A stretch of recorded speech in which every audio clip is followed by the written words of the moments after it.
So women are just as qualified to lead their companies, build successful businesses, but imposter syndrome keeps them from creating the impact that they really want to make. Imposter syndrome hits women harder. It's this unconscious belief that we're less qualified, knowledgeable, or capable than others when it comes to leadership, entrepreneurship, and our careers.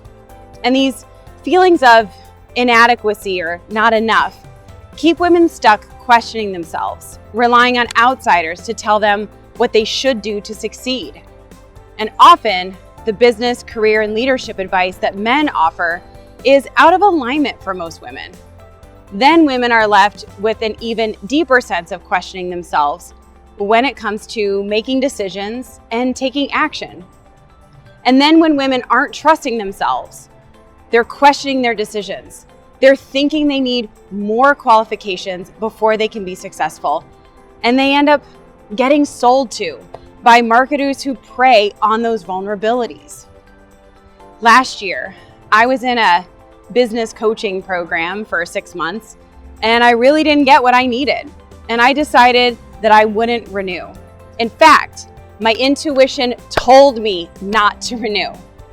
But then I went to an event and I basically got sold on renewing. They played into my fears that I couldn't build my business without their guidance. And they promised me all sorts of extras that they really didn't offer.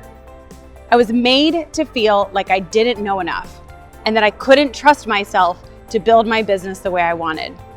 I ignored my intuition and I signed up only to be even more let down when everything they promised fell apart. All their coaches quit in the same week, and I was left with a huge bill and nothing to show for it. What I learned was that I joined that program out of fear.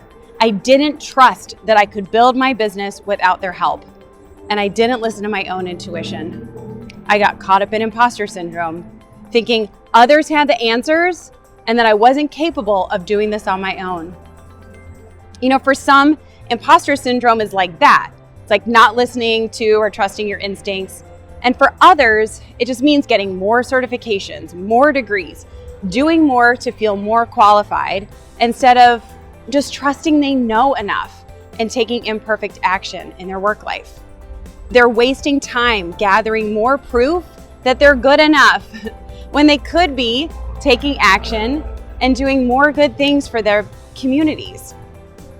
You know, imposter syndrome was actually a term coined in the 1970s by psychologists who found a huge percentage of women who were achieving success at high levels described themselves as inadequate, inferior, thought of themselves as phony, or that their success was a fluke. It's a common limiting belief derived from centuries of women not seeing other women in positions of power. Our models of success and leadership have mostly been men, and we can't see ourselves holding the same value. Women over the last century have had to prove that they were more capable, more qualified just to be in the running. And we carry those same feelings today. We either think we have to know more or be more qualified in order to get to the levels of success and leadership.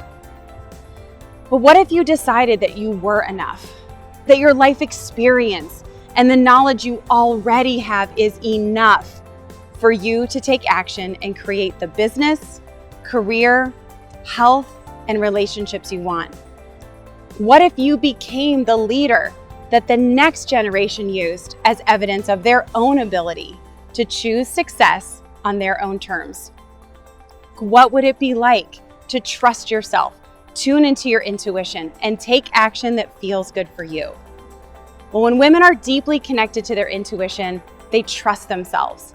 They make the right decisions for their business and career, and they choose what they want for their life and relationships, becoming powerful forces who do more good things for themselves and their communities.